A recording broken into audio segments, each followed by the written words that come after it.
जी हाँ दोस्तों, नमस्कार। मैं हूँ शोभित श्रीवास्तव और Gurukulam the online learning point पे आपका हार्दिक स्वागत करता हूँ। जी हाँ प्यारे विद्यार्थियों, आज हम लोग बात करेंगे क्लास 12 के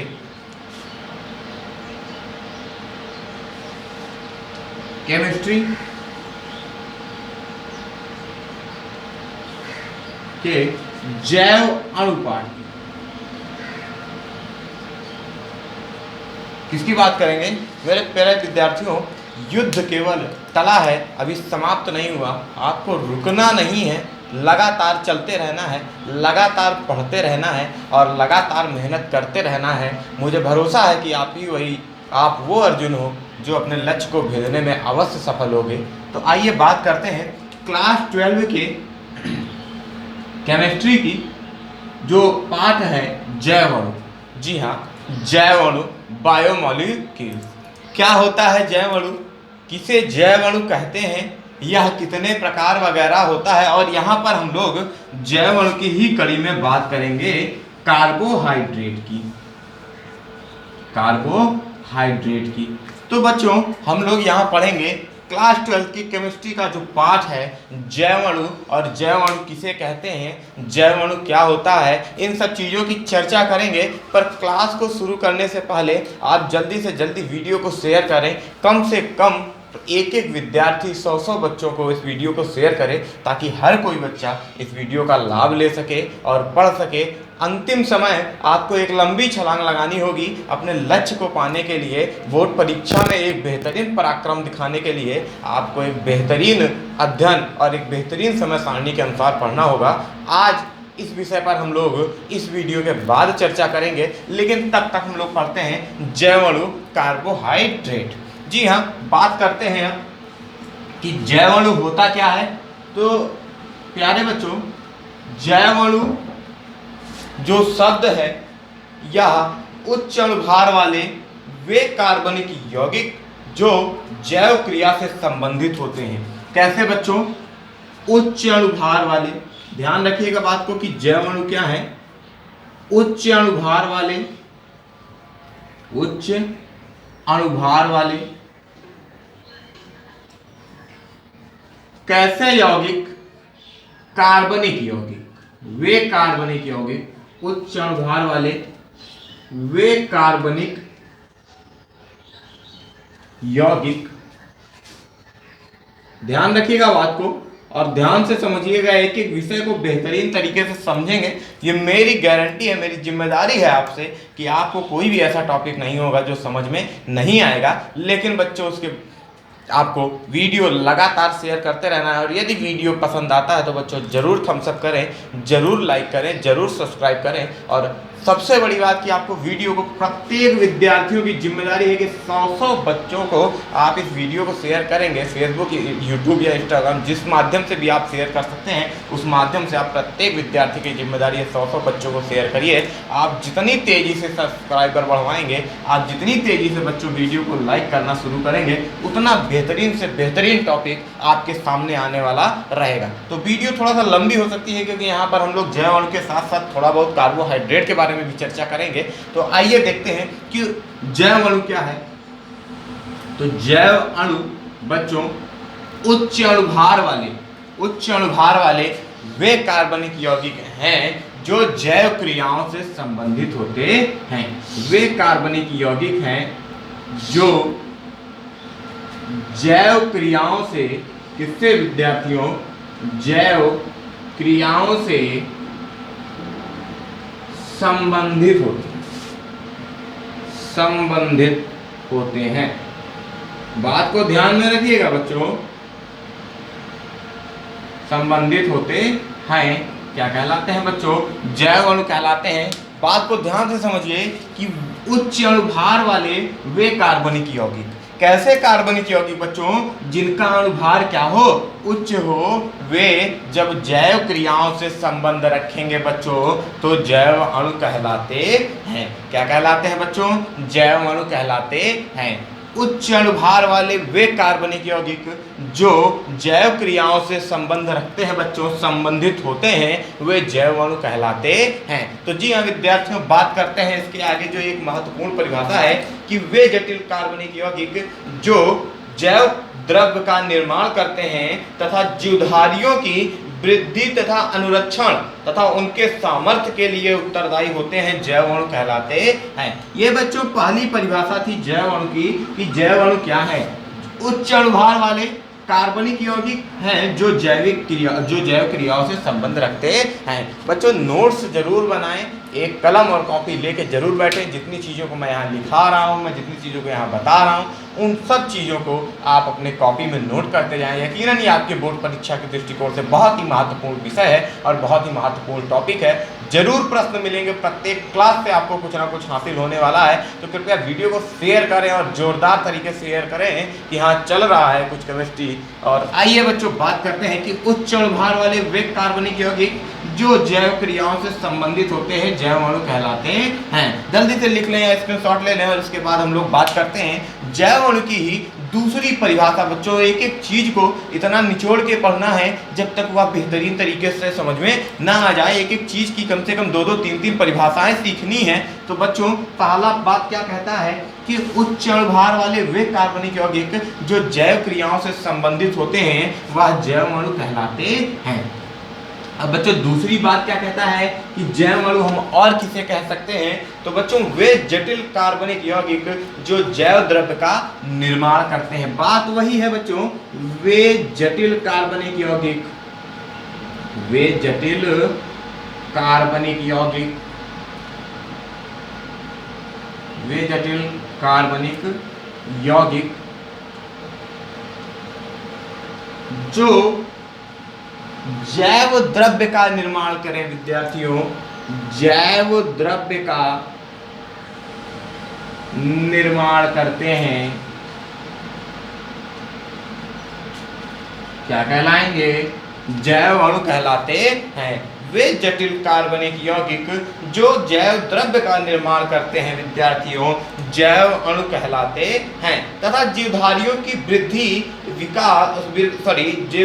वृद्धि, अनुरक्षण तथा उनके सामर्थ्य के लिए उत्तरदायी होते हैं। पहली बात क्या कि वे जटिल यौगिक, कार्बनिक यौगिक, कैसे यौगिक हैं बच्चों? ये जैव अणु कार्बनिक यौगिक हैं। तो वे जटिल कार्बनिक यौगिक जो जैव द्रव्य का निर्माण करें तथा दूसरी बात क्या है?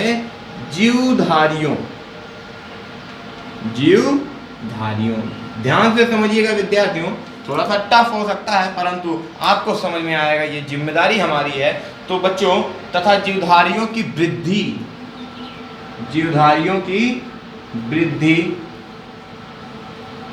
अनुरक्षण,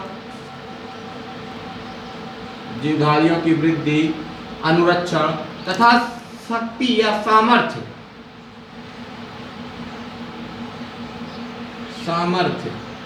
के लिए उत्तरदायी हो,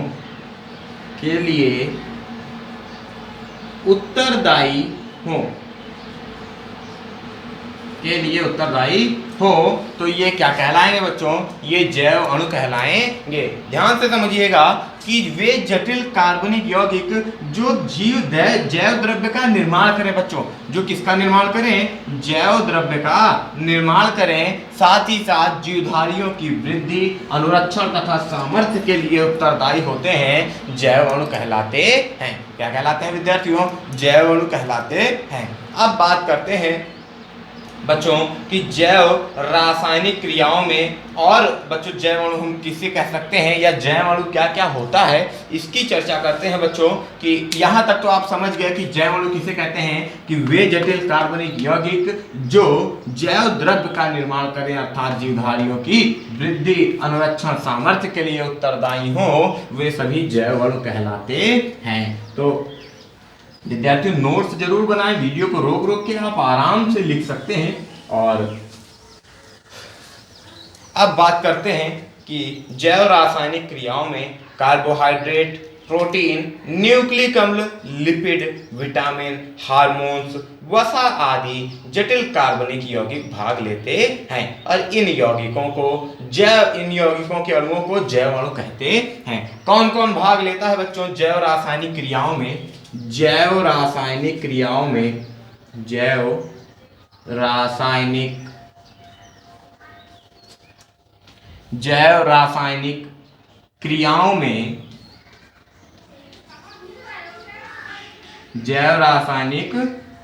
में कौन कौन भाग लेता है विद्यार्थियों? कार्बोहाइड्रेट,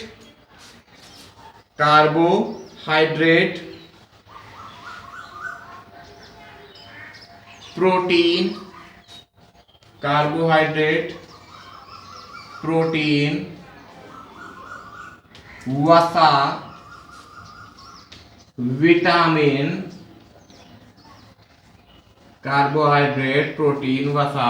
विटामिन, न्यूक्लिक अम्ल, लिपिड, न्यूक्लिक एसिड बच्चों, न्यूक्लिक अम्ल, फिर और कौन है? लिपिड, कार्बोहाइड्रेट, प्रोटीन, वसा, विटामिन, न्यूक्लिक अम्ल, लिपिड और हार्मोन्स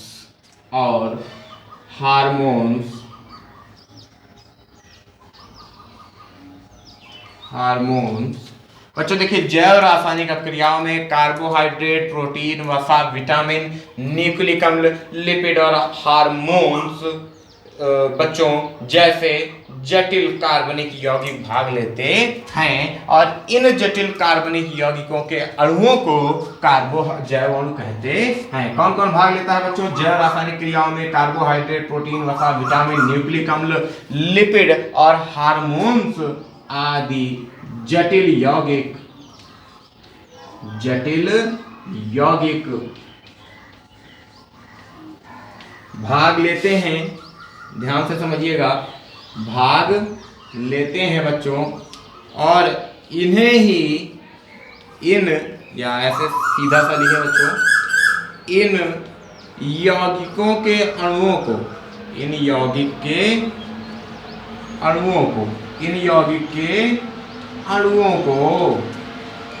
क्या कहेंगे बच्चों? जैव अणु कहते हैं। क्या कहते हैं? जैव अणु कहते हैं। सरल शब्दों में समझें तो जैव रासायनिक क्रियाओं में जो जटिल यौगिक भाग लेते हैं उन जटिल यौगिकों के अणुओं को जैव अणु कहा जाता है। तो उम्मीद करता हूं कि आपको चीजें समझ में आ गई होंगी। एक बार पुनः देख लेते हैं कि जैव रासायनिक क्रियाओं में कार्बोहाइड्रेट, प्रोटीन, वसा, विटामिन, न्यूक्लिक अम्ल, लिपिड और हार्मोन्स आदि जटिल यौगिक भाग लेते हैं और इन यौगिकों के अणुओं को बच्चों जैव अणु कहा जाता है। तो यदि वीडियो पसंद आ रहा तो बच्चों जरूर लाइक करें और लगातार शेयर करते रहें। जैसा कि मैंने कहा प्रत्येक बच्चे की जिम्मेदारी है कि कम से कम 100 विद्यार्थियों तक इस वीडियो को पहुंचाए और सहयोग समर्थित करें। बच्चों अब बात करते हैं हम लोग कार्बोहाइड्रेट, जो पहला है जैव रासायनिक क्रियाओं में बच्चों कार्बोहाइड्रेट, प्रोटीन, वसा, विटामिन, न्यूक्लिक अम्ल, लिपिड, हार्मोन्स आदि जटिल यौगिक भाग लेते हैं। इन यौगिकों के अणुओं को जैव अणु कहा जाता है। और अब हम लोग बात करेंगे कार्बोहाइड्रेट की। जैव अणु आप समझ चुके होंगे कि जैव अणु किन्हें कहते हैं और कैसे होते हैं। तो बच्चों अब बात करते हैं कार्बोहाइड्रेट की। कार्बोहाइड्रेट की बात की जाए तो देखिए कार्बोहाइड्रेट,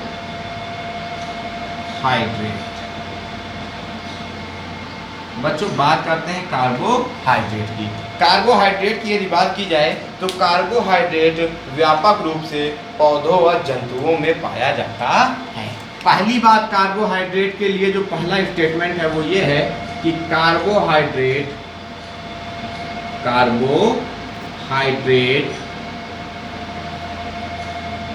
कहाँ प्राप्त होता है बच्चों? कार्बोहाइड्रेट व्यापक रूप से पौधों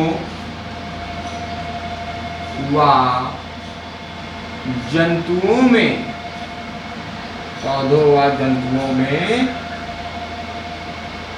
पाया जाता है। पौधों व जंतुओं में पाया जाता है।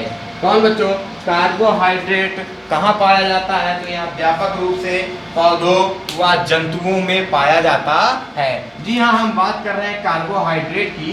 कार्बोहाइड्रेट के अणु बच्चों क्या कहलाएंगे? जैव अणु कहलाएंगे, क्योंकि ये कार्बोहाइड्रेट रासायनिक अपक्रियाओं में भाग लेते हैं ना, जैव रासायनिक अपक्रियाओं में, और ये जटिल यौगिक हैं, तो इनके अणुओं को हम लोग क्या कहेंगे? जैव अणु भी कहते हैं। तो पहली बात कार्बोहाइड्रेट के संदर्भ में ये आती है विद्यार्थियों कि कार्बोहाइड्रेट व्यापक रूप से जंतुओं व पौधों में पाया जाता है। और दूसरी बात कि ये कार्बन, हाइड्रोजन और ऑक्सीजन परमाणु से मिलकर बने होते हैं। ये किससे बने होते हैं बच्चों? कार्बोहाइड्रेट कार्बन, ये कार्बन, हाइड्रोजन और ऑक्सीजन। कार्बोहाइड्रेट बने किससे होते हैं? कार्बन, हाइड्रोजन और ऑक्सीजन परमाणु से मिलकर बने होते हैं। परमाणु से मिलकर बने होते हैं। बच्चों वीडियो को रोक रोक के लिखते चलिएगा जरूर, आप नोट्स जरूर बनाइएगा। ये मान के चलिए कि ये संजीवनी बूटी की तरह आपकी परीक्षाओं में काम करेगा बच्चों। जितना भी प्रश्न, जितना भी टॉपिक आप पढ़ रहे हैं, इट्स माय रिस्पॉन्सिबिलिटी। ये बच्चों परीक्षाओं में अवश्य पूछे जाने वाले प्रश्न हैं और ये लगातार पूछे जाने वाले प्रश्न हैं बच्चों। अब बात करते हैं कि कार्बोहाइड्रेट बना किससे है बच्चों? ये कार्बन, हाइड्रोजन और ऑक्सीजन परमाणु से मिलकर बने हैं। अब बात करते हैं बच्चों कि इनको बच्चों कार्बन के हाइड्रेट भी कहा जाता है। क्या कहा जाता है? कार्बन के हाइड्रेट भी कहते हैं। तो बच्चों इन्हें कार्बन का हाइड्रेट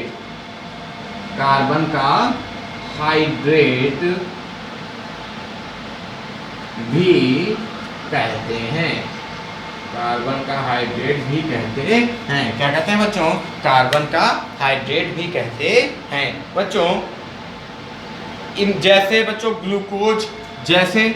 ग्लूकोज बच्चों क्या है? कार्बोहाइड्रेट है। ग्लूकोज जिसका फार्मूला होता है बच्चों C6H12O6, ये ग्लूकोज का फार्मूला है C6H12O6 बच्चों। जैसे सुक्रोज क्या है? सुक्रोज का फार्मूला क्या होता है बच्चों? C12H22 और O11 बच्चों। आइए फिर से समझते हैं कि कार्बोहाइड्रेट क्या है। कार्बोहाइड्रेट व्यापक रूप से पौधों व जंतुओं में पाया जाता है। ये कार्बन, हाइड्रोजन और ऑक्सीजन परमाणु से मिलकर बने होते हैं। इन्हें कार्बन का हाइड्रेट भी कहते हैं। जैसे बच्चों ग्लूकोज C6H12O6 इसका फार्मूला होता है, सुक्रोज C12H22O11 इसका फार्मूला होता है। अब बात करते हैं बच्चों कि कार्बोहाइड्रेट की और एक परिभाषा क्या हो सकती है। तो इसको जल्दी से बच्चों लिख लें, मैं इरेज करने जा रहा हूं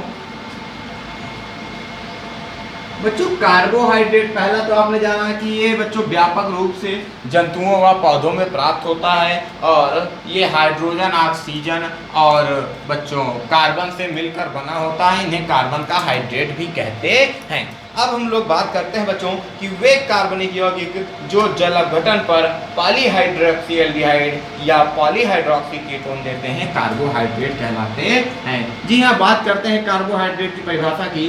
तो वे कार्बनिक यौगिक जिनका जल अपघटन किया जाने पर क्या करने में बच्चों? वे कार्बनिक यौगिक जिनका जल अपघटन किया जाए, जो जल अपघटन पर क्या करने पर बच्चों? जल अपघटन पर क्या देते हैं? पॉलीहाइड्रोक्सी एल्डिहाइड या पॉलीहाइड्रोक्सी कीटोन। क्या बच्चों? पॉलीहाइड्रोक्सी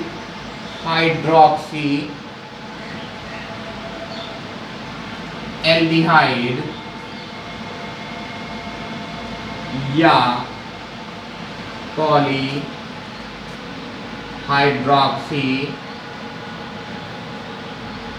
कीटोन, पॉलीहाइड्रोक्सी एल्डिहाइड या पॉलीहाइड्रोक्सी कीटोन देते हैं क्या करने पर बच्चों? वे कार्बनिक यौगिक जो जल अपघटन करने पर पॉलीहाइड्रोक्सीएल्डिहाइड या पॉलीहाइड्रोक्सी कीटोन देते हैं बच्चों, उनको कार्बोहाइड्रेट कहा जाता है। क्या कहते हैं बच्चों? कार्बोहाइड्रेट कहते हैं। अब बात करते हैं कार्बोहाइड्रेट के स्रोत की। जी हाँ विद्यार्थियों, बात करते हैं कार्बोहाइड्रेट के स्रोत की। थम्स अप जरूर लगाते रहें बच्चों, वीडियो को लाइक जरूर करते रहें। आइए बात करते हैं कार्बोहाइड्रेट की स्रोत की। बच्चों यह मुख्यतः पेड़ पौधों में पाया जाता है और पौधों का लगभग 70% भाग कार्बोहाइड्रेट का होता है। अगर बच्चों बात की जाए स्रोत की, तो यह बच्चों मुख्यतः कहाँ पाया जाता है? यह मुख्यतः पेड़ पौधों में पाया जाता है। कहाँ पाया जाता है बच्चों? पेड़ पौधों में पाया जाता है। पेड़ पौधों में पाया जाता है और लगभग 70% यह कहां से होता है बच्चों? पेड़ पौधों में ही। पेड़ पौधों का लगभग 70% भाग कार्बोहाइड्रेट का बना होता है। पेड़ पौधों का लगभग 70% भाग बच्चों कार्बोहाइड्रेट का बना होता है। तो ये बेहतरीन जानकारी आपको लगातार मिलती रहेगी बच्चों। वीडियो को थम्स अप जरूर करते रहें और शेयर जरूर करते रहें। तो बच्चों यह मुख्यतः पेड़ पौधों में पाया जाता है और 70% भाग बच्चों पेड़ पौधों का कार्बोहाइड्रेट से बना होता है। बच्चों कार्बोहाइड्रेट के जैविक कार्य क्या हैं, या कार्बोहाइड्रेट के आइए कुछ कार्य की बात करते हैं बच्चों। तो कार्बोहाइड्रेट का जो अभी हम लोगों ने बच्चों पढ़ा कार्बोहाइड्रेट क्या होते हैं, फिर बच्चों उनकी परिभाषा पढ़ी और उसके बाद बच्चों स्रोत पढ़ा। अब बात करते हैं कार्य की। तो बच्चों यह शरीर को ऊष्मा तथा ऊर्जा प्रदान करते हैं। पहला कार्य क्या है बच्चों? कि शरीर को ऊष्मा तथा ऊर्जा प्रदान करते हैं, या बच्चों शरीर को ऊष्मा तथा ऊर्जा प्रदान करते हैं। क्या करते हैं? शरीर को ऊष्मा तथा ऊर्जा प्रदान करते हैं और ये कोशिका झिल्ली का निर्माण करते हैं। कार्बोहाइड्रेट का दूसरा कार्य बच्चों कि ये कोशिका झिल्ली का, किसका बच्चों? कोशिका झिल्ली का निर्माण करते हैं। क्या करते हैं? कोशिका झिल्ली का निर्माण करते हैं। ये बच्चों कोशिका झिल्ली का निर्माण करते हैं और ये पादपों के कंकाल का भी निर्माण करते हैं। ये पादपों के कंकाल का, किसका बच्चों? पादपों के कंकाल का निर्माण करते हैं। तो जी हाँ बच्चों, उम्मीद करता हूँ कि आपको बातें समझ में आ रही होंगी कि कार्बोहाइड्रेट का कार्य क्या, कि ये शरीर को ऊष्मा तथा ऊर्जा प्रदान करते हैं, ये कोशिका झिल्ली का निर्माण करते हैं और ये पादपों के कंकाल का निर्माण करते हैं। तो आप नोट जरूर बनाते चलिएगा। अब बात करते हैं कार्बोहाइड्रेट का वर्गीकरण, क्लासिफिकेशन ऑफ कार्बोहाइड्रेट्स। बच्चों कार्बोहाइड्रेट का वर्गीकरण, कार्बोहाइड्रेट के वर्गीकरण की अगर बात की जाए तो बच्चों भौतिक गुणों के आधार पर पहले इन्हें दो भागों में बांटा गया है। कार्बोहाइड्रेट का वर्गीकरण, अगर बच्चों यहाँ पर बात करते हैं वर्गीकरण की, कार्बोहाइड्रेट का वर्गीकरण, तो बच्चों भौतिक गुणों के आधार पर बच्चों किसी न किसी बेस पे बंटवारा होगा, किसी न किसी बेस पे वर्गीकरण होगा, किसी न किसी आधार पे वर्गीकरण होगा। तो जो कार्बोहाइड्रेट का पहला वर्गीकरण है वह है भौतिक गुणों के आधार पर। किसके आधार पर विद्यार्थियों? भौतिक गुणों के आधार पर। भौतिक गुणों के आधार पर पहला बंटवारा हम लोग पढ़ेंगे, पहला वर्गीकरण हम लोग पढ़ेंगे भौतिक गुणों के आधार पर। भौतिक गुणों के आधार पर बच्चों इन्हें दो भागों में वर्गीकृत किया गया है, शर्करा और अशर्करा। भौतिक गुणों के आधार पर इन्हें दो भागों में वर्गीकृत किया गया बच्चों। पहले को बोलते हैं शर्करा और दूसरे को बोलते हैं बच्चों अशर्करा। पहले को क्या बोलते हैं? शर्करा और दूसरे को बोलते हैं विद्यार्थियों अशर्करा। तो शर्करा और अशर्करा क्या है आइए जानते हैं कि बच्चों शर्करा स्वाद में मीठे होते हैं, जल में विलेय होते हैं, तीक्ष्ण गंध वाले होते हैं, क्रिस्टलीय ठोस होते हैं। बच्चों क्या होते हैं? शर्करा स्वाद में मीठे होते हैं, स्वाद में मीठे होते हैं दूसरी बात, जल में विलय होते हैं, मतलब बच्चों जल में घुल जाते हैं, जल में विलय होते हैं। तीसरी बात बच्चों, तीक्ष्ण गंध वाले होते हैं, तीक्ष्ण गंध होती है बच्चों। और जो अंतिम बात इनकी कि ये क्रिस्टलीय ठोस हैं। ये क्या है विद्यार्थियों? क्रिस्टलीय ठोस हैं, ये क्रिस्टलीय ठोस हैं। और जैसे बच्चों ग्लूकोज, फ्रक्टोज ये सब शर्करा के उदाहरण हैं। जैसे बच्चों ग्लूकोज, फ्रक्टोज आदि ये सब बच्चों शर्करा के उदाहरण हैं। ग्लूकोज, फ्रक्टोज वगैरह ये सब शर्करा के उदाहरण हैं। जी हाँ बच्चों, अब बात करते हैं अशर्करा की। तो अशर्करा की अगर बात की जाए तो बच्चों ये स्वादहीन होते हैं। पहली बात ये स्वादहीन होते हैं। और दूसरी बात ये जल में अविलेय या अल्प विलेय होते हैं। क्या होते हैं? जल में अविलेय या अल्प विलेय होते हैं। जल में अविलेय या अल्प विलेय होते हैं। और ये भी क्रिस्टलीय ठोस होते हैं। क्या होते हैं बच्चों? क्रिस्टलीय ठोस होते हैं। जैसे बच्चों स्टार्च, जैसे स्टार्च और सेलुलोज, ग्लाइकोजन आदि। जैसे स्टार्च, सेलुलोज आदि। तो जी हाँ विद्यार्थियों, बात करते हैं भौतिक गुणों के आधार पर कार्बोहाइड्रेट के वर्गीकरण की। तो भौतिक गुणों के आधार पर कार्बोहाइड्रेट को दो भागों में वर्गीकृत किया गया है, शर्करा और अशर्करा।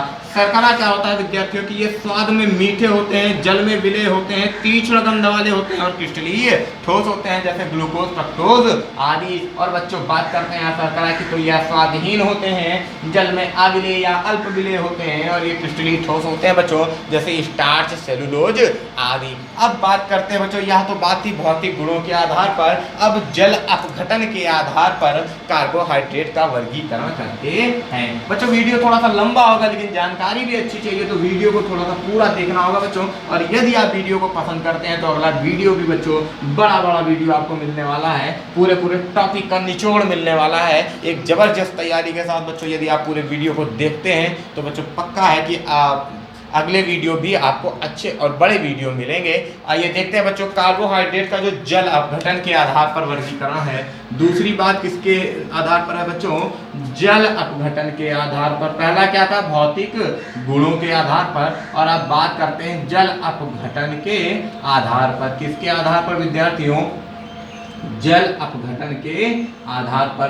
तो बच्चों जल अपघटन के आधार पर यदि कार्बोहाइड्रेट का वर्गीकरण किया जाए तो इससे पहले एक नोट पॉइंट आपको बता दें बच्चों, एक बहुत ही इंटरेस्टिंग फैक्ट, एक बहुत ही मजेदार बात यहाँ पर बच्चों कि कार्बोहाइड्रेट को सैकेराइड भी कहते हैं। कार्बोहाइड्रेट को बच्चों, कार्बोहाइड्रेट को क्या कहते हैं?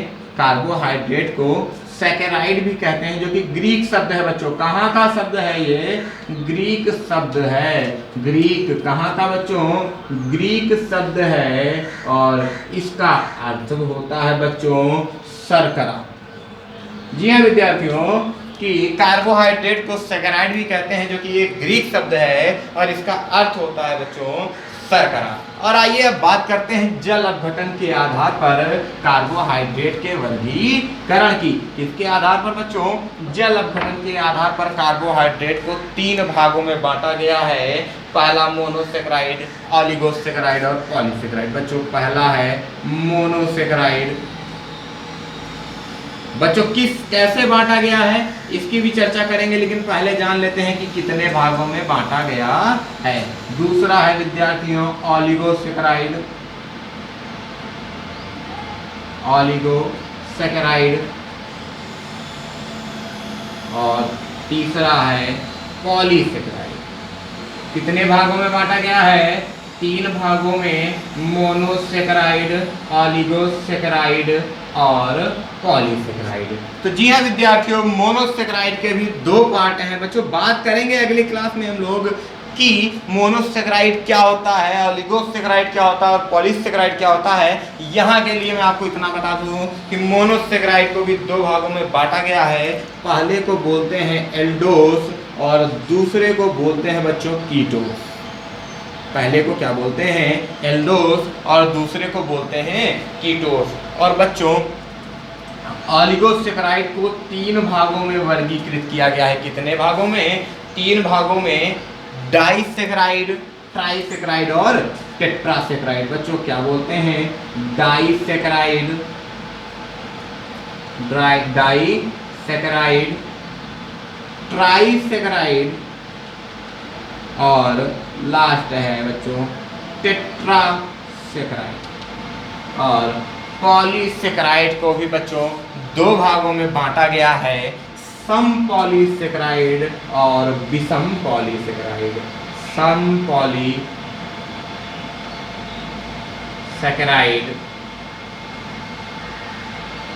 और दूसरा है विद्यार्थियों विषम पॉलीसेकेराइड।